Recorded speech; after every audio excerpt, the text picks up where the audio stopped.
Hello, everyone. Today we're going to talk about one of the anchor restaurant businesses in the city of Decatur, Cafe Lily. Joining us to learn more, this is Katie McClellan, manager and co-owner. Thanks for being here, Katie. Thank you for having me. Yeah, so let's just jump right into some questions. It's a delight to have you here. I love Cafe Lily, even myself. It's family owned. It's an eclectic bistro. It's been in business since 1999 in the heart of downtown Decatur. So tell us a little bit about you, your connection with Cafe Lily, and if you don't mind, give us a little bit of the history of the restaurant since it is one of the longer standing restaurants, and any changes that you know of that have taken place over these past years that you would like to highlight. Of course, yeah. So the restaurant opened in 1999 with Angelo and Anthony. They're a father and son duo. Anthony had just graduated culinary school. His dad fell in love with the restaurant industry while he was in school at Georgia Tech. Obviously, he did not become an engineer. He decided to go to the service industry route. And people still talk about Angelo to this day. He knew how to work a room like nobody's business. He greeted everyone, talked to everyone. Everyone has a story about sharing a glass of wine with him. And that's kind of how the restaurant started. I feel like it's, at least how I think of it, is one of those places where I'm inviting you into my dining room. We try and be very personable. Yes, we are tablecloths, wine, cocktails, a little fancy, but we're also really down to earth. We're not snooty at all. I love the fact that if you come into this restaurant and you've never had a martini, that you can experience a martini for the first time here. And that's what we want. Because I grew up at this restaurant a little bit too. I started when I was at Agnes Scott, my senior year. I started out as the hostess, and I'll never forget my first day. It was the wedding of two of the servers who had met working at the restaurant. So it was their wedding day. So whenever I see it's their anniversary, I'm like, oh, it's my restaurant anniversary too. So that's kind of fun. And then I just moved from hostess, bartender, server, manager, sommelier, to now a co-owner. And I just, it's a family place. I know people's names, give customers hugs, sit down and have wine with them. It's really nice. Yeah, that's a total family restaurant vibe. Yes. That's great. So what do you think, how do you guys think you guys managed to stay in business, not only for 23 years, but going through a pandemic as well? I think in the beginning, before the pandemic, a lot of it is consistency. You could have had one of our dishes 5 years ago and you come back and it tastes the same. Or you literally eat that dish every single week and it's consistent. That's what we always try to do. I live by the motto of you're only as good as the last visit. And it's very true in the service industry. And we always try and make it right. We're not perfect by any means, but we always try our hardest. And we generally like our customers. And I think that shows. I have a lot of times customers pull me aside and say, I love that your servers look like they enjoy working here. And I think they like that. And then beyond, good service, food and drinks and consistency. And then the pandemic, oh man. I mean, we were closed for, I guess, 3 months, 2 months, and then we reopened and then we closed again. And to be honest, it was a huge learning curve with to-go orders because our menu was not designed to be to-go. We have seafood, we have calamari that's not breaded or fried, mussels, scallops, but people wanted to support and they still craved those things. So that was interesting. And then, I have to give it to the PPP program. If we had not gotten the PPP, we would not be here today.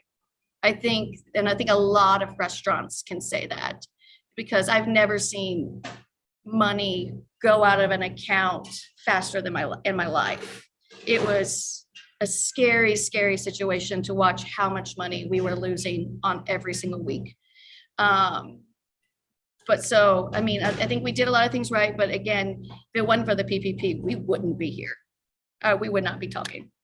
That's great to hear. That's good to share as well, so people understand the value of that when it was available. Yeah. So going forward then, and we're still in our situation, of course. What do you guys see for a change going forward, assuming we get a little more normalization going forward? What do you see for Cafe Lily? Yes, we want to try and change a little bit, but still keep that feeling, that hometown feeling of just comfort when you walk in, but have a little bit more modernization. We are changing our menus a little bit, more of just the design of it's changing.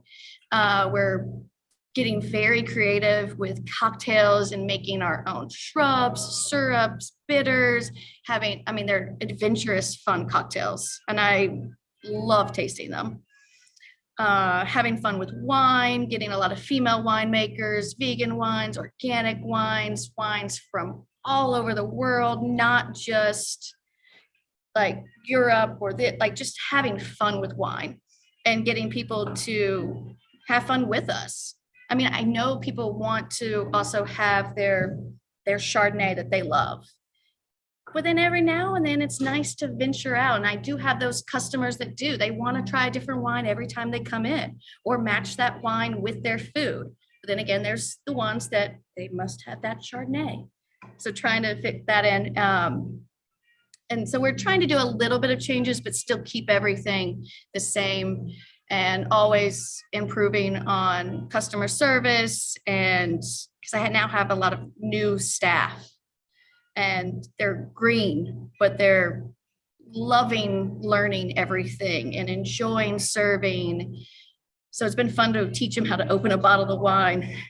I mean, I've seen the customers also help coach them through opening a bottle of wine. But yeah, so we're still just trying to do little changes, but keep everything kind of the same at the same time, if that makes sense. Oh, absolutely. And okay, now I feel like I've been jabbed at because I am the California buttery Chardonnay for I don't know, 10, 15 years. So I'm not new to that, but I like to explore wine. I'll tell you what, I know you all are known for your wine selection. As a matter of fact, Angelo Patillo, one of the original owners with his son, he was quite the expert on red Zinfandel. Oh, yes. I remember that, those years when you guys were open and he was walking table to table. And there was like a designated red Zinfandel list. So I was already, on board with it, but he just sort of really made it even more an expansive learning experience to know about that. And I love everything. It just is wonderful that you're talking about how you are carrying that tradition of the value of the wine in all the ways that you're telling me. So I don't know if you have anything left else to tell me, but I do want to hear, what else do you want to boast about your wine list? Oh, yeah. I mean, we still have a designated red Zinfandel list. And I think it's a lot of fun. Because I, of course, then fell in love with red Zin as well. And it's so much fun to see how the same varietal, basically the same region-ish, because they're, for the most part, all in California. But where the terroir is in each area, it changes how the wine tastes. And it's been amazing to learn. And so a lot of my wines and the red Zins, they don't taste the same. I'm hitting different types of palates and different features that red Zin brings to a glass. And that's what's fun too. So if someone says, I don't know if I like red Zinfandel, well, tell me what kind of red wine you do like. And I can pick a red Zinfandel to match that style. And then you can grow from there. And you can't say that about every variety of wine. And I did learn that about red Zins. You can go from that chocolatey to that jammy. I mean, that's, there's just variety. Yeah. Mm-hmm. That's great. So, Yeah. all right, we're going to shift gear just a little bit. Okay. You guys have been surviving the pandemic and doing what you do, pandemic or not, or just that if you want. What's sort of a unique challenge you guys experience as a local business? Right now, there are many, many challenges. But currently, one I don't have is staffing issues. I've got a wonderful, wonderful staff. Still having to train and educate, which is like, I feel like you're, as a business owner, leader, you're always doing that. But the industry, service industry had 40%. One report said 40% of the workforce left the service industry and moved to different sectors. So we're having to teach a lot of new people the industry. And that's been a bit of a challenge, but it's also been very lovely to have these young adults grow and to a degree kind of teach them how to do a schedule and this and that. And that's been interesting and fun. And then also the biggest challenge, at least right now with Omicron, is how do you plan for inconsistency? I mean, we were doing December super well. And then the week before Christmas hit, that Tuesday, I had over 50 cancellations for one day. And then that whole week, we saw a 40% drop. And then I was like, oh, okay, I've seen this before, but I'm hoping and then it just got worse. And it's now looking like it's picking back up. But that's been hard too, is how do you plan for that type of volatility? Because as a 23-year-old business, I have a lot of data. I know when my slow months are, I know when my big months are. I've got good times of like figuring out how much staff I need. But when you've got that extreme volatility, that's been hard to plan for. So, anybody who's dined with you, what do you think they might not know about Cafe Lily that you haven't already shared? Just as a restaurant, what you all offer? Yeah, I think a lot of they might not realize, again, the quality of the ingredients that we use. I mean, we really are very consistent. When I check in orders, I get the salmon out, I put on my gloves, I check it to make sure the gills are good, this is good, it's the right size, weight, right type, where did it come from?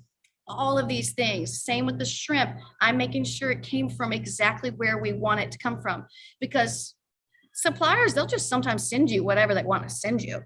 So you've got to be on top of that. And we really are. And we're from the scratch kitchen. We have a small freezer and that's it. Everything else it's fresh. It's completely fresh. We're making everything.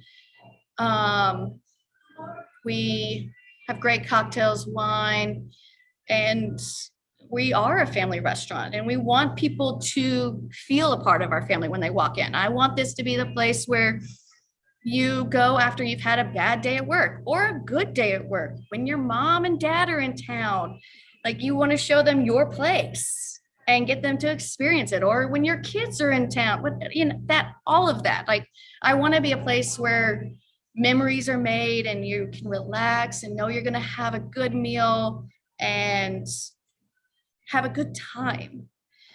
And then one of the other things too that I've got a really diverse staff and it's so much fun to learn. I think at one point I had 8 different countries. I mean, I still have one girl from Africa, one girl from India, one from England, Mexico, and then one from I think Croatia. I mean, it's fun to like hear all the stories, and I think that's also what it's nice to be in Atlanta and Decatur from a small town perspective. From that, you get to have all these different people with these different backgrounds, and that's been fun. Absolutely, and probably unexpected. Yes, it really is.